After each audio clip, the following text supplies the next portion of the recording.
Do you ever wonder if we'll ever end poverty as we know it? 12 to 16% of Americans live below the poverty line. Can microcredit help? The answer, next on Living Smart.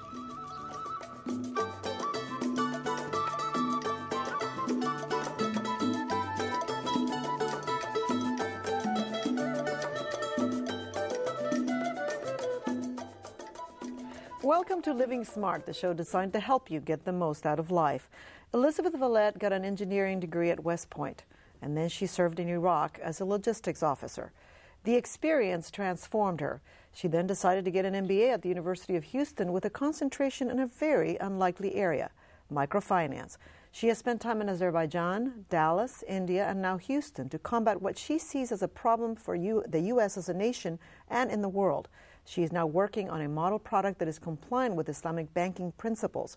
Her goal is to see microlending grow in economically deprived areas in America and the Middle East in order to create lasting stability and peace, for poverty, she believes, often leads to unnecessary conflict. Thank you so much for joining us. Thank you. What was your experience like in Iraq? And what did that teach you about life and poverty? Well, I always tell people it's interesting, and that is to cover all the bases. It was an experience I'm glad I had, because it was eye-opening for a variety of reasons. One of the things that gave me insight into that I don't think I would have had otherwise if I had stayed, domestically here in America, is the perception and the view of America from abroad, the effect of American foreign policy on different parts of the world. I was able to see how the Iraqis were being affected by this war, and our efforts to alleviate the suffering there. It was remarkable, just the insight that I had from being there amongst the people in the country, with the soldiers. It's just a different perspective on just the world. Life in general, and it was very transformational for you. But you became involved in, you thought about poverty alleviation when you were there. What did you see that sort of made you think about that? Well, it's interesting, that of course that there's a lot of money being pushed into Iraq for a variety of reconstruction efforts. Not a whole lot of it seems to trickle down to the lowest, the people in the pyramid. Right. So I began to get interested in the trickle-up effect, of economic stimulus from the bottom up, and started to notice that some of the Iraqis that I was encountering with my procurement work while I was there were being passed over for larger contracts for foreign contractors, and it was just it was frustrating to see. We were there for the Iraqi people, and it was frustrating, and this was 2004, of course. Right. It's frustrating to see that the people who really needed most to benefit economically were not. Right. So I began to get interested in different, very micro efforts to help low-income individuals in countries like Iraq, Afghanistan, variety. Tell me, what is it about microfinance that you find is part of a good strategy for poverty alleviation? What is it you like about it? I like the focus, the trickle up, the very bottom of the pyramid approach. It's also empowering, because it's not charity. It's not just a handout. It's a loan that you expect you acknowledge that individual is a business person, and they will pay you back. So the empowerment aspect and the using kind of the opposite mentality, rather than government to government aid, this is individual to individual, to build from bottom up. Right, so it's a sort of a grassroots. Now, the criticism of microfinance primarily is that it is not sustainable, that it needs subsidies. Tell me about that, because I know, and we'll talk about the Grameen Bank by Muhammad Yunus, but that's probably the most effective. But apparently most micro-lending organizations are not sustainable. At this point, there's a variety of reasons. They rely a lot on donor money, and one reason why they're not effective is it's the microfinance institutions are the little micro banks, essentially, is what they are. They're very small, and they have very high overhead costs. They have to travel out to rural areas. They have to go to the villages. You can't pay online. These are individuals you need to go out into to the farm to receive the payment. So the overhead costs are very high. It's very difficult to be sustainable. And the idea, I think even the underlying idea, is not necessarily to be profitable. The MFIs aren't there to make money and to become the next big banks. They're there to help the people. So it is true, it's a detractor that they are not sustainable at this point. There's some that are very successful in different parts of the world. There's some examples in Syria and Yemen, and Latin America, Bangladesh, obviously, but there's Right. some that have gotten it down, but others are vast majority are still struggling. So, but we'll, and again, we'll talk about Grameen Bank now. You chose to get an MBA. Do you foresee more? And there seems to be like, can we compromise the business mentality with a social consciousness? Because usually, you say, well, I'm doing micro lending, I have an MBA, but you're not going to make a lot of money. Let's face it, No. becoming involved in micro lending or microfinance. But yet, it's part of being socially conscious, right? Do you foresee more business people, young people, paying attention to this? I do see that. I think, especially as connected globally as the world is, the internet, all of these new technologies will allow us to be more just closer to people around the world. So there'll be more of you'll understand your impact, the impact of our lifestyle on other parts of the world, and their impact on us. So I believe that I've been seeing it. There is a trend, the social enterprises are popping up around the world with individuals with technical backgrounds, business backgrounds, running. They're for-profit businesses in many cases, but they don't just have a financial bottom line. They also have a social bottom line. Right. So the idea is that they invest the profits back into the community or for the betterment of the society as a whole. So can you give me examples of that? Because I think that's a new trend. The social entrepreneurs, it's what they call them. They make money, but they're also helping the community. There is, Mohammed Yunus, again, we'll speak about him, but he does obviously have the yogurt example where he has paired with Danone. Right, the very famous, for-profit, famous for-profit yogurt company, and what they are doing is creating a product that is specifically designed to improve the nutrition of young children in Bangladesh. So the idea is that they're still a money-making company, but the idea is that now they're going to target a specific social issue, the health of these small children, these malnourished children in Bangladesh. So I even have a friend, if you want an example from a study abroad trip I did through University of Houston. One of my friends came back from India and realized that the jewelry there was handmade. It was so cheap. She realized she had friends back home in Philadelphia that would love to have this. So she started to import it, and then she invests the profits into microfinance to support individuals to keep doing jewelry. Right. So it's that's exactly the idea, is that it's a for-profit business. She's selling it. She's making money, but the profits are being invested back into a socially benefiting practice. So. Now, we know that 60% of the world's population, billions of people, are only living with 6% of the world's resources. So, first of all, to talk about poverty, we need to talk about the institutional barriers to poverty. What have you found in that? Well, I think you can even see this in America. It's not just a developing country issue. It's just the bank access. Banks do not like to loan to poor people. They are perceived as risky. And the banks, it's just not profitable for them. And again, it's the same issue about scale. It's difficult when people don't have the technology or the bank is not in that neighborhood. It's expensive to go out and to find, and they don't want to take the risk. So the main thing is access to legitimate commercial banking. Another issue is in some traditional or conservative societies, women are not permitted to work or to use banking resources. So to me, that's the largest issue. It's just the access to banking. It's we need to it gets a new perspective on banking's role in helping all individuals alleviate in society, poverty. Right? Yeah. And you can see it in America as well. You go to certain neighborhoods that are lower income neighborhoods. There's just not as many banks. And in fact, we actually have regulations now that require that. But it's because the lower income is perceived as risky in terms of banking. It sounds like that with the mortgage crisis, everyone's risky now. But let's talk about your experiences, because you've been to different parts of the world to study this. Azerbaijan, you spent some time there. Tell me what you learned there. What did you do? While I was there, I was a fellow with Kiva. It's a microfund organization. It's actually very innovative.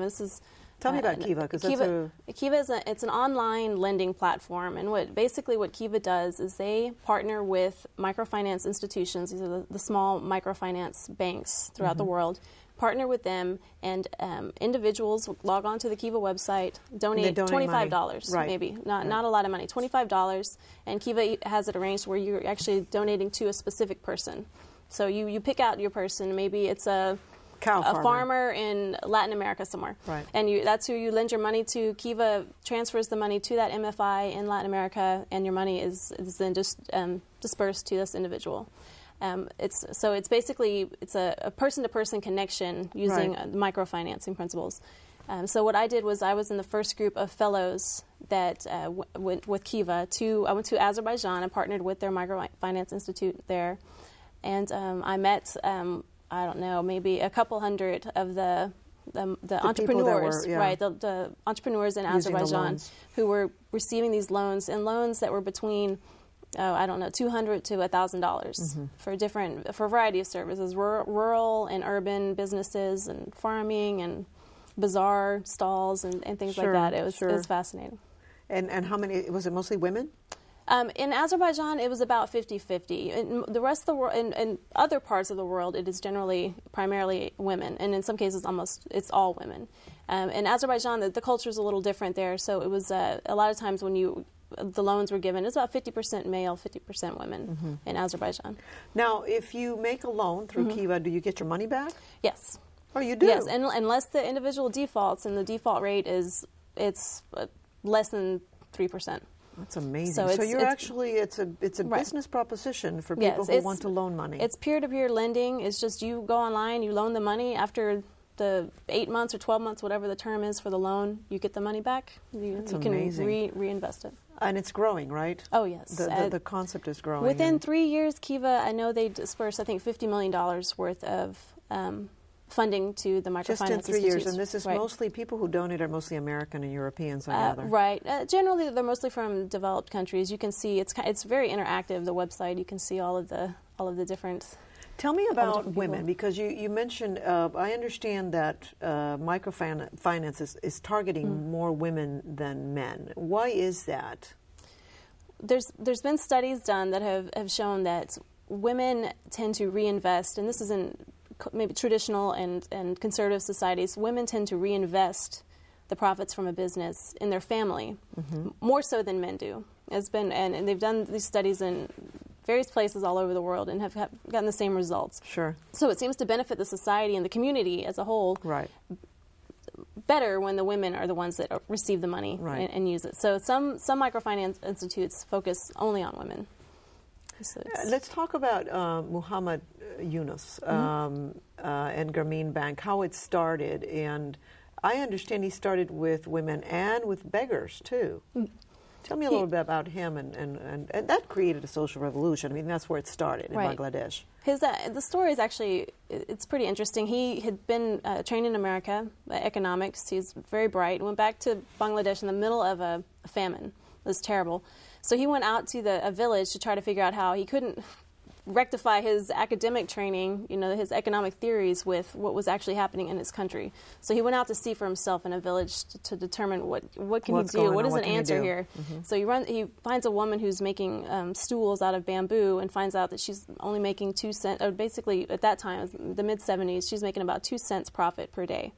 He finds out from her after talking to her there's a loan shark or a lender, lender in the village who was he would lend her the money for her to buy the bamboo. Otherwise, she could not afford to buy the bamboo to make the stools.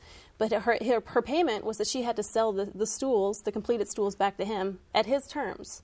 So she wasn't able to make any money off it. It was a loan shark. Sure. And so Muhammad Yunus was upset, a little distraught about this. So he went around and found every person who was actually receiving loans from this loan shark. It was 42 people, and he found out what the price it would be to free them from this loan shark was only $27. So, out of the back of his pocket, he pulled out $27. They no longer had to deal with the loan shark, and then this is what sparked the idea of small loans that were not exploitative towards the poor people in the villages. So this woman, then she went from making 2 cents per day to making $1.25. So it's like a 60-time increase of 60 times. So it's an amazing return on the investment for her and for him. So then the Grameen Bank grew out of that, village banking. But as that bank grew, I think he set up different characteristics to the lending process that I find fascinating. There are many, many things that he had to do to make this work. For example, the aspect of the community being part of it, that you're not Right. loaning. Just share with me some of those issues, because I don't think people understand that. It's not just giving a loan and then they pay it back. Yeah. It's a whole process. It becomes a community that takes Right. care of each other. One of the most innovative things he did, and that this is, and he was maybe not the first guy that thought of this, but it was he took this characteristic of these small villages and used it as the core of his program with the peer lending. Mm-hmm. He had lending teams. If Liz walked up there and wanted a loan, Right. I needed to bring with me a team of other business owners who also wanted loans, and they were my guarantors, and we were Right. a network. They were peer pressure. They're also peer support. So that if I got the loan, if I couldn't make a payment one time, then one of them would help. Or if I needed some encouragement or some business advice, that's what they were there for. So it guaranteed that the loan would be repaid. The success rates have been really just high, 97 to 99%. It's highly successful, and the peer lending works in many parts of the world. It's group lending or peer lending. What about the healthcare aspects? If one member has problems and the other ones come through for you, I mean, exactly. It's kind of a built-in safety net with the group. If there's myself and maybe 4 other women in my lending group, maybe I'm sick and I can't go to work. I can't work in the bazaar that day or that week or month.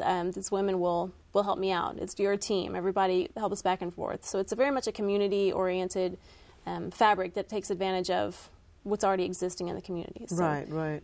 What about your experience in India? I know you went to India to study microlending there. Right.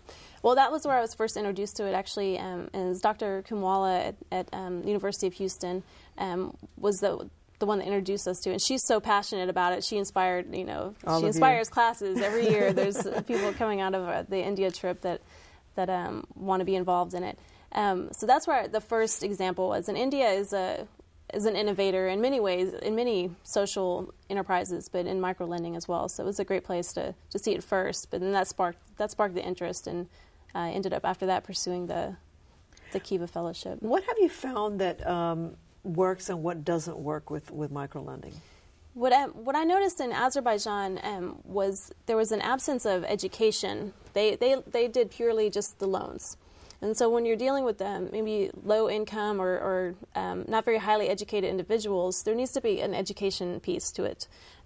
Muhammad Yunus is very good at his model, and many other models do this, where they have an aspect of education as well. You need to attend classes. Interesting. Or you need to...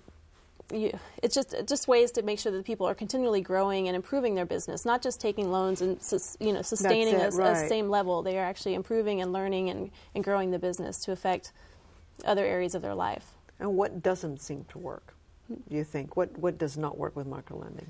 I guess it's a sustainability issue, trying to keep it going.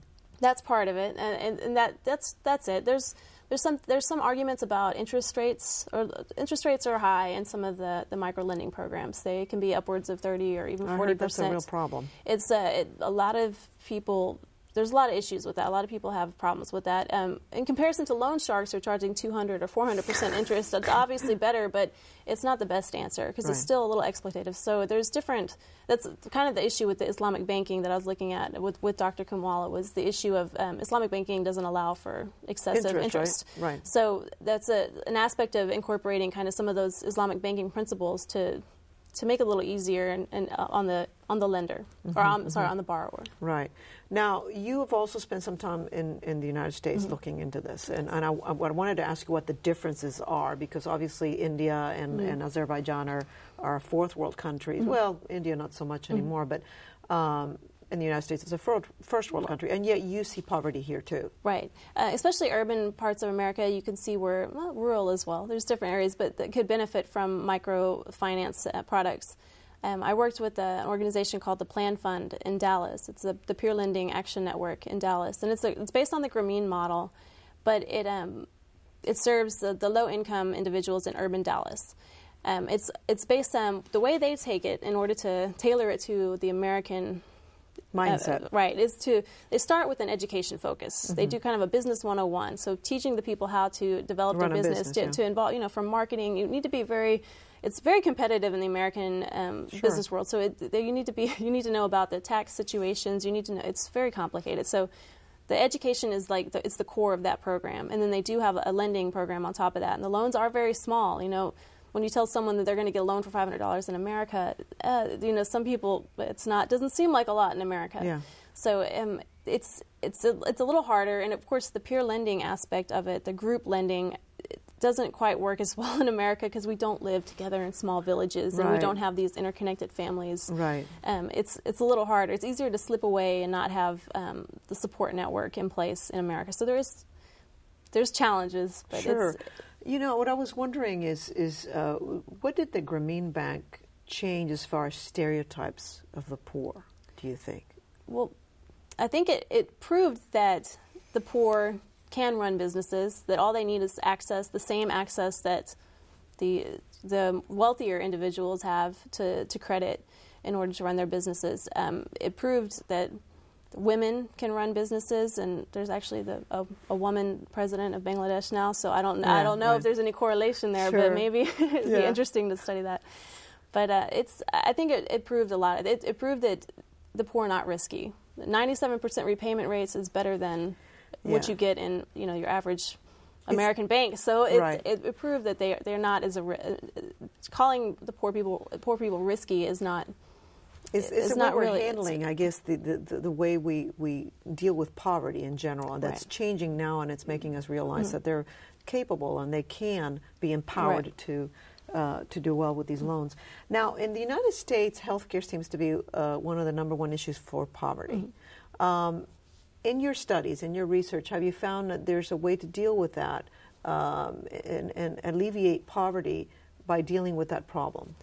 The microfinance actually, there's a lot of, under the umbrella of microfinance, there are a lot of different micro efforts, one of which is health. And again, to call upon the Grameen model, they use an education system. As you are a recipient of a loan, you are also having to follow different rules, and some of which are educating yourself on health and making sure your children are immunized. And you can see that the people that are the recipients of an all-inclusive loan like that from an organization as responsible as Grameen is that there are the second and third order effects, or improved education, improved health. And so there's on top of that, there's in the same spirit of microfinance, there's a lot of social innovations, particularly India and South Asia are leading it, but they're coming up with very low income, low cost solutions to providing health care to the public. So you can see like almost little, I can't remember the name of them right now, but there's kind of like a backpack, almost like a clinic in a bag, and it's something that can be distributed to very low income parts of the country. So it's a lot of social innovations that are being, I think, inspired by the microfinance movement.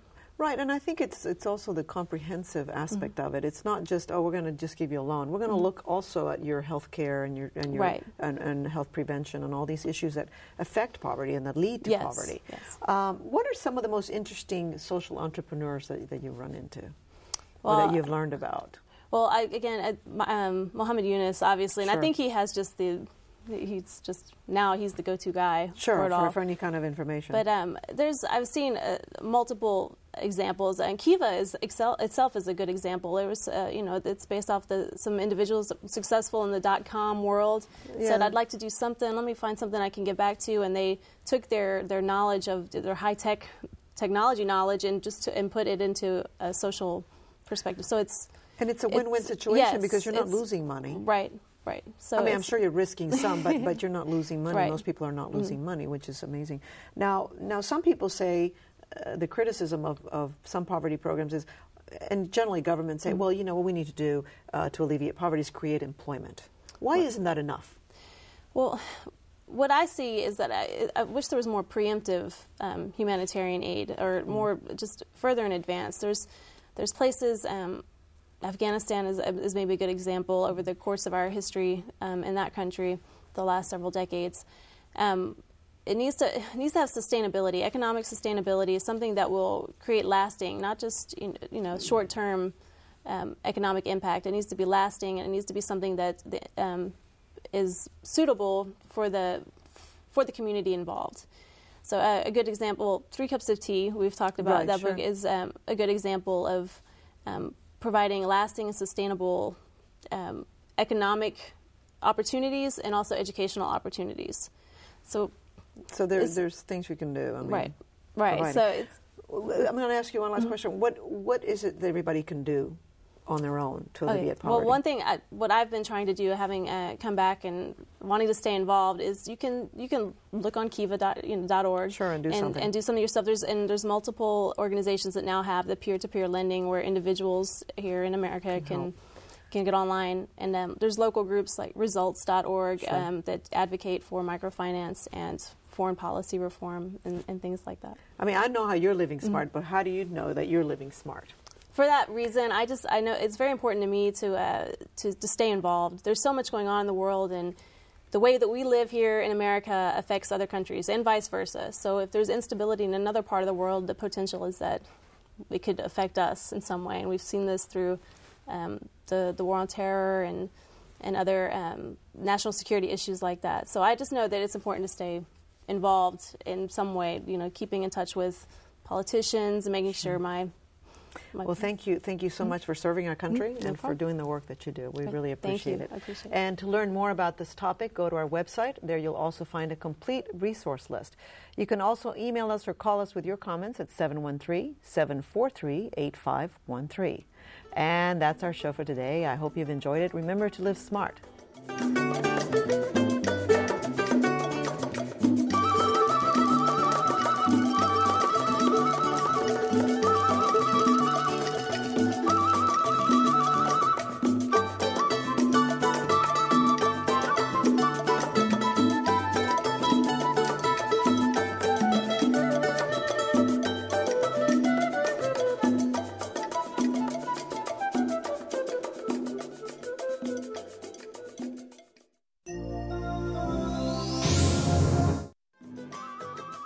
For a transcript of this program, send $6.95 to the address on your screen. Please include the name of the guest.